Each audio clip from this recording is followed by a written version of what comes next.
સુકલતીર્થ કડોદ ગામના નર્મદા નદીના કિનારે વૃક્ષારોપણ કાર્યક્રમનું આયોજન કરવામાં આવ્યું હતું। માં નર્મદાને હરીભરી ચૂંદડી ઓઢાડવાના દાદા ગુરુજીના સંકલ્પના ભાગરૂપે શુકલતીર્થના ટીનાભાઈના પ્રયાસ થકી શુકલતીર્થ કડોદ ગામના નર્મદા નદીના કિનારે વૃક્ષારોપણ કાર્યક્રમનું આયોજન કરાયું હતું, જેમાં ટીનાભાઈ ઉર્ફે મિતેનભાઈ પટેલના નેતૃત્વ હેઠળ ગુજરાત રાજ્ય ભાજપના પૂર્વ મહામંત્રી અને પૂર્વ સાંસદ ભરતસિંહ પરમાર સહિત મોટી સંખ્યામાં પર્યાવરણ પ્રેમીઓ ઉપસ્થિત રહી વડ, પીપળા તેમજ અન્ય વૃક્ષોનું રોપણ કરી પર્યાવરણ જાળવણીનો સંદેશ પણ આપ્યો હતો। ભરતસિંહ પરમારે આ વૃક્ષારોપણ અભિયાનને બિરદાવી આગામી 11 જૂનના રોજ તાજપરા ખાતે એક સાથે 25,000 વૃક્ષના રોપણ કાર્યક્રમમાં સૌને જોડાવા અપીલ કરી હતી। અહીંયા ટીનાભાઈ અને આ સમગ્ર ટીમ જે રીતે કામ કરી રહી છે ખૂબ વિશાળ પટ છે। આજે હું ફરીને આવ્યો છું।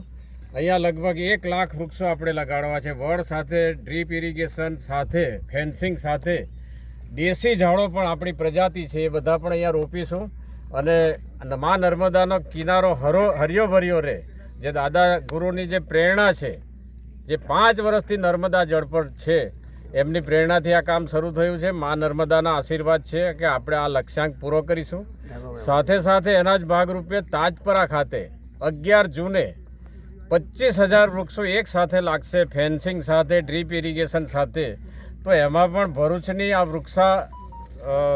વૃક્ષારોપણ કરનારી ટીમ, પર્યાવરણ પ્રેમી ટીમ એમાં પણ જોડાય અને સમગ્ર ગુજરાતભરના જે પર્યાવરણ પ્રેમીઓ છે એ પણ તાજ પર આવે એવું પણ મારા તરફથી બધાને આમંત્રણ છે।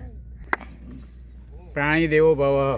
હું એટલો જ સંદેશો આપવા માગું છું કે પ્રાણ, પ્રકૃતિ અને પર્યાવરણ એ આપણા માટેની મૂળભૂત જરૂરિયાત છે। તો ત્રણેય વસ્તુનું આપણે સુરક્ષા, સંવર્ધન અને સંરક્ષણ કરવું જરૂરી છે। તો બધાને અપીલ કરીએ છીએ કે ભાઈ આપણે વૃક્ષારોપણ કરતા રહીએ। કોઈ પણ પ્રસંગ આવ્યો હોય તો એક વૃક્ષ તો જરૂરથી રોપીએ।